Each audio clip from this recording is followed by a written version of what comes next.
Toka never expected that his entire class would be transported to another world, where everyone became heroes, except for himself, who was abandoned by the goddess. He was to be banished to a perilous abandoned relic, simply because he had the worst aptitude. Refusing to accept why someone from the lower ranks should be bullied, he vowed to survive and return. Before this, on their way to a school field trip on a bus, the class president, Ayaka, was harassed by a boastful Shugo, while only the highest status students jeered alongside, and the other classmates remained silent. For someone on the fringe like Tuka, his presence was as inconsequential as air, seemingly useless even if he were there. Suddenly, Tuka remembered being abused by his father as a child, while his mother indifferently watched TV, ignoring his pleas, which did nothing to help. Thus, he understood the despair Ayaka felt now, and told Shugo to stop bothering her. However, Shugo scoffed at him disdainfully, not regarding him as a person at all, filled with arrogance. Yet, Tuka's effort wasn't completely futile. Some higher-ranked classmates stood up to speak out. Even someone as insignificant as Toka dared to speak up for justice, prompting them to intervene for the sake of their reputation. Shugo, not daring to defy them, returned Ayaka's belongings and promised not to harass her again. However, Shugo, still furious, targeted another low-status classmate, kicking his seat continuously until he cried in fear. The teacher only advised Shugo to moderate his behavior, worried about the trouble if she were to commit suicide. As Tuka lamented the darkness of the world, a beam of light appeared. They were summoned by a goddess to another world. In this world, whenever the evil demon emperor arose, she would summon heroes from other worlds. 200 years ago, it was under the heroes' valiant efforts that the evil demon king was defeated. Many years later, the demon emperor has resurrected, and they were chosen as the new heroes.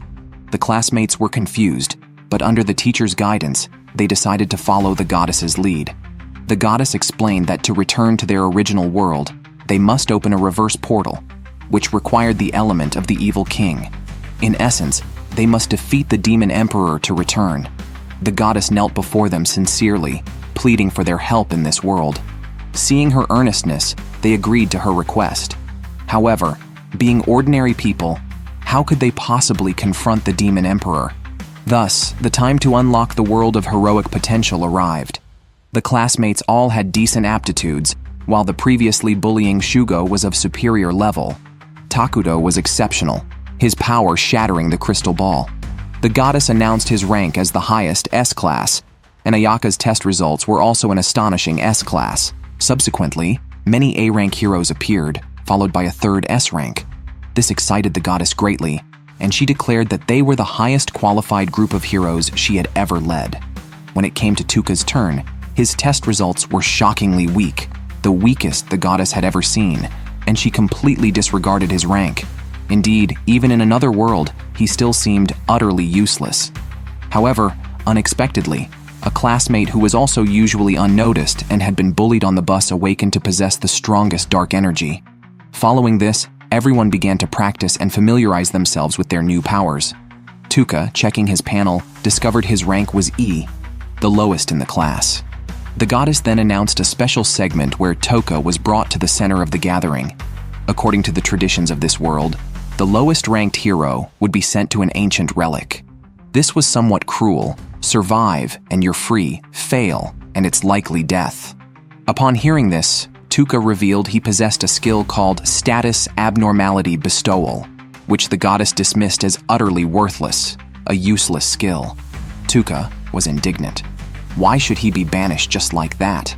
The rest of the class couldn't bear to watch, feeling Tuka was wasting everyone's time. Even those who had low status like him in the real world joined in to kick him while he was down, despite Tuka having helped them before. The teleportation circle was then activated, and Tuka had no escape from his fate of being sent to the relic. In the end, only Ayaka spoke up for him, pleading with the goddess to spare Tuka. However, the goddess, having lost her patience, struck her down with a blow. Seeing the unreasonable goddess and his classmates' betrayal, Tuka vowed to show them all. Upon arriving at the abandoned relic, he immediately faced danger. Against a clearly more powerful foe, he could only desperately flee. The fear brought tears to his eyes. Faced with death, His bitterness overcame his fear. Disrespected in the real world and abandoned in another, he refused to die just like that. He wanted power. He wanted revenge. Surprisingly, his desperate attempt managed to control the monster. As he turned to flee, he encountered another creature and had to use the same tactic, which to his amazement, worked again. But now, his greatest despair was that his MP was depleted and another beast was hot on his heels. Facing this situation, he had no choice but to fight with all he had, just like he had survived on his own as a child.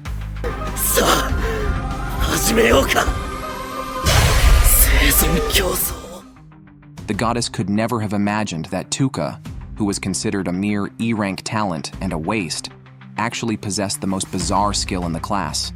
She teleported Tuka to the hardest dungeon in the world, intending to send him to his death.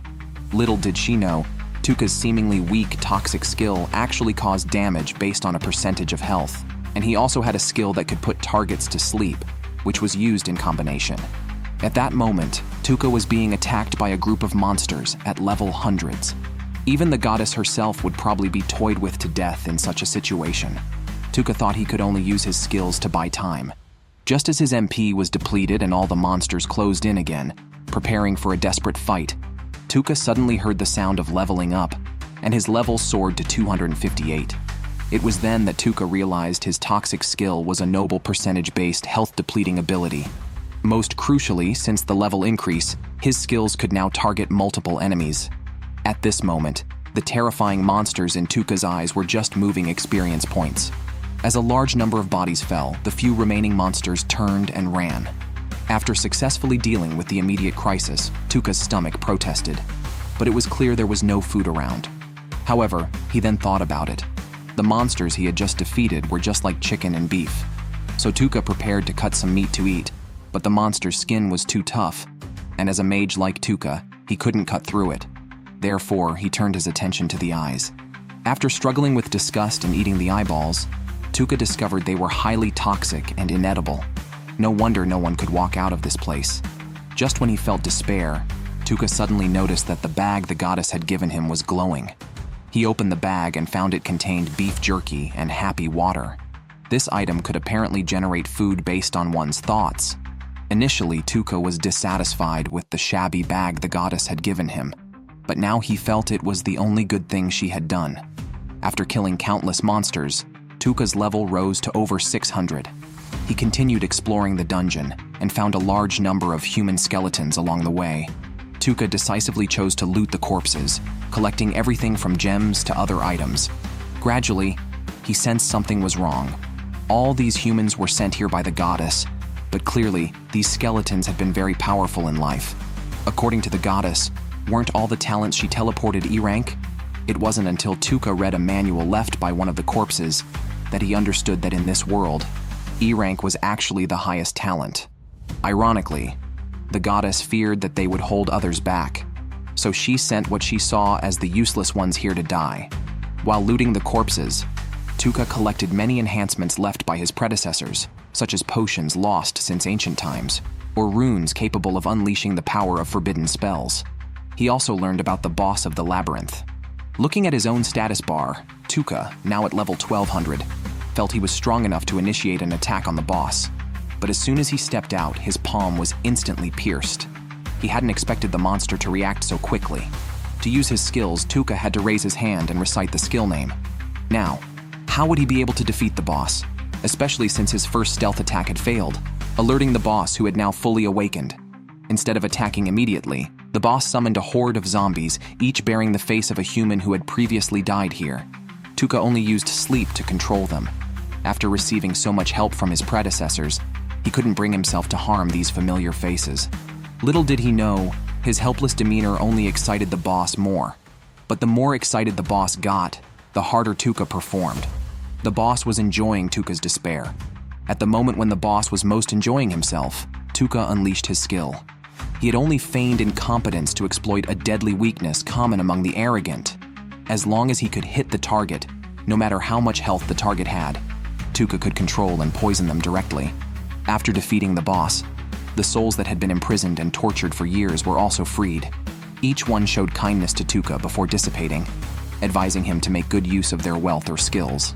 Afterward, Tuka took the gem from the boss's forehead, which opened the door. Now it was time for his revenge on the goddess.